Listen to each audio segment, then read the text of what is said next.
तुम कहाँ से हो अजय जी? अजय तुम कहाँ से हो?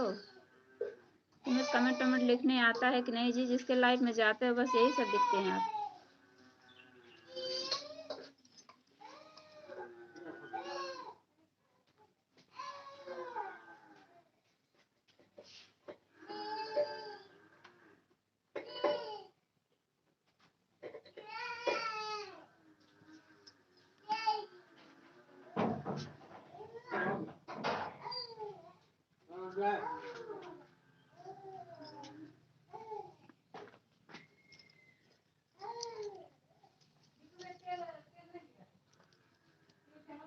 अभी इज्जत से पेश आ रही हूँ, इसीलिए अनाप शनाप कमेंट ही लिख रहे हैं।